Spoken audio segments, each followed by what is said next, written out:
2023년 1월 16일 오늘의 말씀 시작하겠습니다. 오늘 나눌 말씀은 요엘 3장 1절에서 8절 말씀입니다.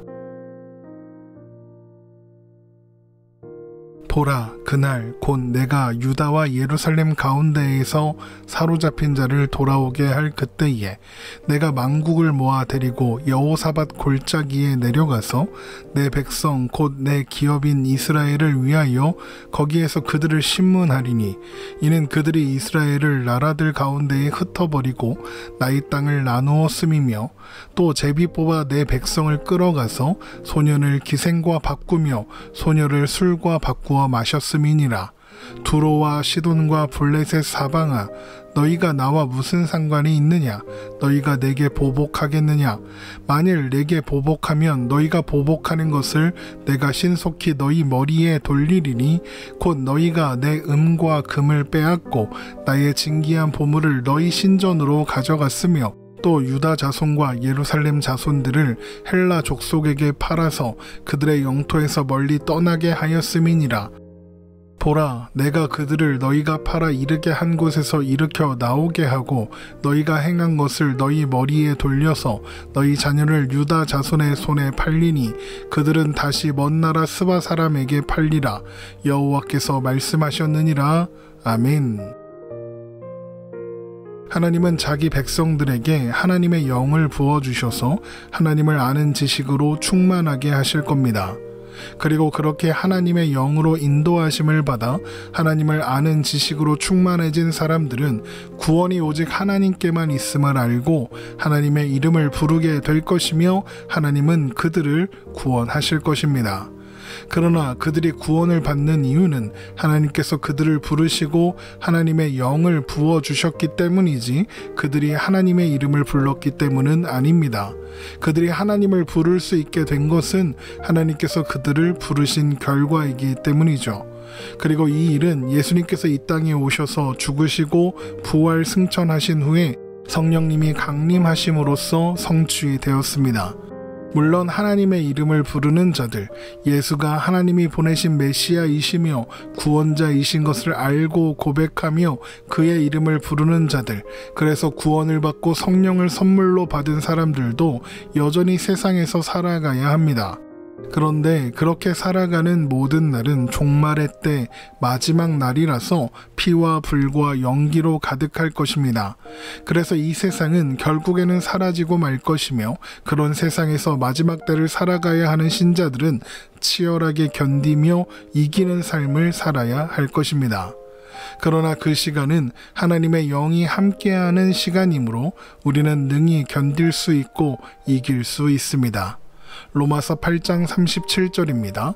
그러나 이 모든 일에 우리를 사랑하시는 이로 말미암아 우리가 넉넉히 이기느니라. 그리고 하나님께서 그날을 마치기로 하시는 날, 그 모든 날을 살아온 주의 백성들은 위로를 받게 될 것이며 하나님의 백성들을 괴롭히고 짓밟았던 존재들은 혹독한 대가를 치르게 될 것입니다. 요엘서 3장 1절입니다. 보라, 그날 곧 내가 유다와 예루살렘 가운데에서 사로잡힌 자를 돌아오게 할 그때에. 유다와 예루살렘 가운데에서 사로잡힌 자를 돌아오게 하시는 때는 1차적으로는 바벨론의 포로가 되었던 유다 백성들이 돌아오게 되는 그때입니다. 그리고 그 일은 바벨론이 멸망하고 페르시아가 제국을 이루었을 때에 성취되게 되죠. 그러나 이것은 완전하거나 영원한 자유는 아니었습니다. 페르시아, 헬라, 로마의 제국들을 거치는 동안 남유다는 제국에 속한 식민지로 일정 부분의 자유와 자치가 허락되었을 뿐 완전한 독립국가가 되지는 못했습니다. 그러므로 유다와 예루살렘 가운데에서 사로잡힌 자를 돌아오게 하시는 때는 하나님께서 정하신 마지막 날이며 돌아오게 되는 자들은 하나님께서 부르신 하나님의 자녀들이고 돌아가는 장소는 새 예루살렘 곧 하나님 나라인 겁니다. 그래서 그날이 이르면 하나님께서 만국을 여호사밧 골짜기에 모으시고 하나님의 백성들을 괴롭힌 나라들을 심문하실 것이다 라고 하는 것입니다. 요엘서 3장 2절에서 3절 말씀입니다. 내가 만국을 모아 데리고 여호사밧 골짜기에 내려가서 내 백성 곧 내 기업인 이스라엘을 위하여 거기에서 그들을 심문하리니 이는 그들이 이스라엘을 나라들 가운데에 흩어버리고 나의 땅을 나누었음이며 또 제비 뽑아 내 백성을 끌어가서 소년을 기생과 바꾸며 소년을 술과 바꾸어 마셨음이니라. 여기에서 여호사밧 골짜기는 예루살렘 근처에 있는 어떤 장소를 가리키는 것이 아닙니다. 여호사밧은 하나님께서 판단하신다, 하나님께서 심판하신다는 뜻으로 여호사밧 골짜기는 하나님의 최후 심판이 있을 장소, 바로 하나님 앞을 가리키는 단어인 겁니다. 요한계시록 20장 11절에서 15절 말씀입니다. 또 내가 크고 흰 보좌와 그 위에 앉으신 이를 보니 땅과 하늘이 그 앞에서 피하여 간데없더라. 또 내가 보니 죽은 자들이 큰 자나 작은 자나 그 보좌 앞에 서 있는데 책들이 펴있고 또 다른 책이 펴졌으니 곧 생명책이라. 죽은 자들이 자기 행위를 따라 책들에 기록된 대로 심판을 받으니 바다가 그 가운데서 죽은 자들을 내주고 또 사망과 음부도 그 가운데서 죽은 자들을 내주매 각 사람이 자기의 행위대로 심판을 받고 사망과 음부도 불못에 던져지니 이것은 둘째 사망 곧 불못이라. 누구든지 생명책에 기록되지 못한 자는 불못에 던져지더라. 이 말씀은 흔히 백보자 심판이라고 부르는 최후 심판의 장면입니다.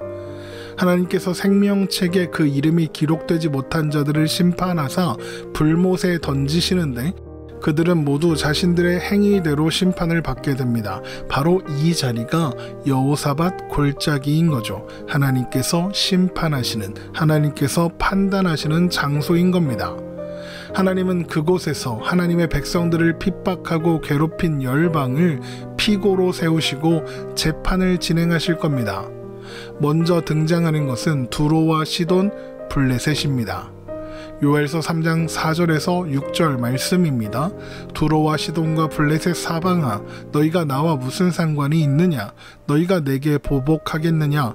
만일 내게 보복하면 너희가 보복하는 것을 내가 신속히 너희 머리에 돌리리니 곧 너희가 내 은과 금을 빼앗고 나의 진귀한 보물을 너희 신전으로 가져갔으며 또 유다 자손과 예루살렘 자손들을 헬라 족속에게 팔아서 그들의 영토에서 멀리 떠나게 하였음이니라. 두로와 시돈, 블레셋의 죄목은 크게 두 가지입니다.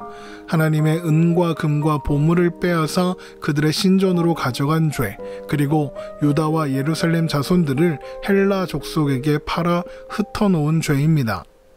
두로와 시돈, 블레셋은 남유다 왕국의 주변 국가들로 실제로 이런 일을 했습니다.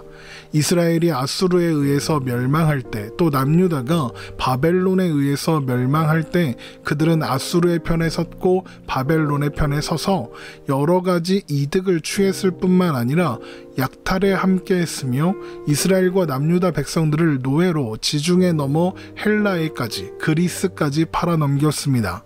그리고는 이스라엘의 땅을 자기들 마음대로 나눠 가졌죠. 하나님은 이런 그들의 죄를 보응하사 심판하실 것입니다. 요엘서 3장 7절에서 8절 말씀입니다. 보라, 내가 그들을 너희가 팔아 이르게 한 곳에서 일으켜 나오게 하고 너희가 행한 것을 너희 머리에 돌려서 너희 자녀를 유다 자손의 손에 팔리니 그들은 다시 먼 나라 스바 사람에게 팔리라. 여호와께서 말씀하셨느니라. 그들이 하나님의 백성들에게 한 것처럼 하나님은 그들을 노예로 팔려가게 하신다는 거죠. 그러면 이런 일이 실제로 일어났느냐? 그렇지 않습니다. 물론 두로와 시돈, 블레셋은 헬라 제국의 알렉산더 대왕에 의해서 멸망했으며 그에 의해서 그들도 노예가 되어 이곳저곳으로 팔려갔습니다. 그러나 한 가지, 유다 자손들이 그들을 다시 노예로 파는 일은 없었습니다. 알렉산더의 정복 전쟁에서 이스라엘도 착취와 억압을 받았기 때문이죠. 그렇다면 이 말씀은 역사 속에서 실제로 일어난 두로와 시돈, 블레셋의 멸망 그 이상의 것을 보여주고 의미하고 있을 겁니다. 그러면 그것이 무엇이냐? 앞에서도 말씀드린 것처럼 하나님께서 열방을 심판하시는 마지막 때의 최후 심판입니다. 요한계시록 18장 1절에서 3절입니다. 이후에 다른 천사가 하늘에서 내려오는 것을 보니 큰 권세를 가졌는데 그의 영광으로 땅이 환하여지더라. 힘찬 음성으로 외쳐 이르되 무너졌도다 무너졌도다 큰 성 바벨론이요 귀신의 처소와 각종 더러운 영이 모이는 곳과 각종 더럽고 가증한 새들이 모이는 곳이 되었도다. 그 음행의 진노의 포도주로 말미암아 만국이 무너졌으며 또 땅의 왕들이 그와 더불어 음행하였으며 땅의 상인들도 그 사치의 세력으로 치부하였도다 하더라. 요한계시록이 말하는 큰 성 바벨론은 세상의 원리와 가치, 세상의 힘을 상징합니다. 그리고 그와 더불어 망하는 만국, 땅의 왕들, 땅의 상인들은 세상의 원리를 따라 세상을 의지하고 살아가는 존재들을 상징하고 있죠. 이것은 요엘서에 나오는 두로와 시돈, 블레셋이 상징하고 있는 것과 같습니다. 두로와 시돈, 블레셋은 역사 속에 존재했던 국가이면서 상인의 대명사가 될 만큼 무역을 통해 부를 축적한 나라들이었습니다. 그러니까 땅의 왕들, 땅의 상인들인 거죠. 그들은 자신들의 이익을 위해 하나님의 백성들을 핍박하고 괴롭혔습니다. 그런데 그들이 어떻게 될 것이라고 하십니까?